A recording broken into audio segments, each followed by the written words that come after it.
States is under nuclear attack. Take cover immediately in your area fallout shelter. Repeat, the United States is under nuclear attack. America's Cold War years were filled with fear. Daily radio and newspaper reports blared frightening stories of advancing communism, imminent nuclear war, and Soviet spies. America responded with an all-out offensive against communist infiltration. The growing menace of communism arouses the House of Representatives Un-American Activities Committee. Among the well-informed witnesses testifying is J. Edgar Hoover, head of the Federal Bureau of Investigation. Mr. Hoover speaks with authority on the subject. Communism in reality is not a political party.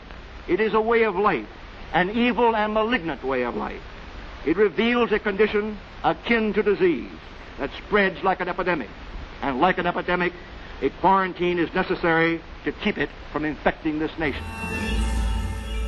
While Hoover's FBI worked behind the scenes, Congress expanded its own high-profile investigations, often ignoring the civil rights of the accused. Are you or have you ever been a member of the Communist Party? I believe I have the right to be confronted with any evidence which supports this question. I should like to see what you have. Oh, well, you would. Yes. Beginning in 1947, the House Un-American Activities Committee, or HUAC, investigated communist influence in Hollywood. The committee was concerned with the power of movies to persuade audiences with subversive messages. With movie stars and other industry professionals called to testify, the hearings became red carpet events. For the anti-communist witch hunt, it was a publicity bonanza. It is completely against the un-American feeling, this communistic thing. I believe I would move to the state of Texas if it ever came here, because I think the Texans would kill them on sight. We have sold them some films a good many years ago. They bought the Three Little Pigs and used it through Russia. If I had my way about it, they'd all be sent back to Russia or some other unpleasant place. Most witnesses cooperated with the committee. However, a small group who became known as the Hollywood 10 refused to answer questions, citing protection under the First Amendment. Among them, screenwriter John Howard Lawson. The question is, have you ever been a member of the Communist Party?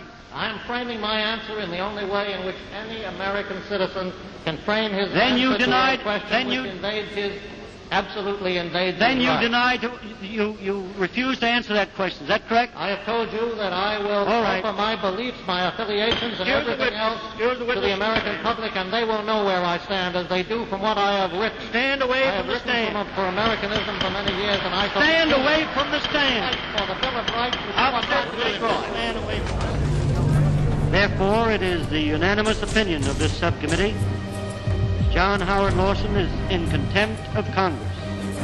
The Hollywood 10 were convicted of contempt and sent to prison.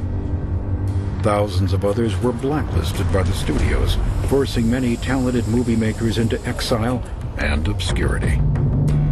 Among the friendly witnesses who testified in 1947 was a B-movie actor named Ronald Reagan. No one could have suspected that 4 decades later, Reagan would play a leading role in bringing the Cold War to an end. If communists have attempted to inject their propaganda into the motion picture, they have failed miserably. Perhaps Hollywood wasn't influenced by communists, but it was affected by the hearings.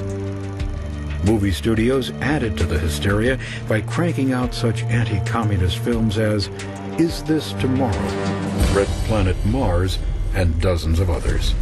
But tawdry films did little to distract President Truman from what he saw as a perversion of American democracy.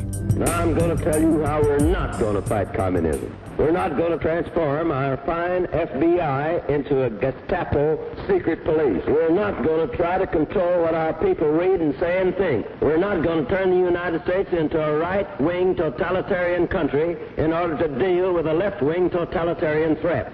In short, we're not going to end democracy. We're going to keep the Bill of Rights on the books. Against the president's objections, Congress passed more dubious legislation, including the Internal Security Bill of 1950, which empowered the government to take action against anyone it deemed a security risk. Truman called it the greatest danger to freedom of speech, press, and assembly since the Alien and Sedition laws of 1798.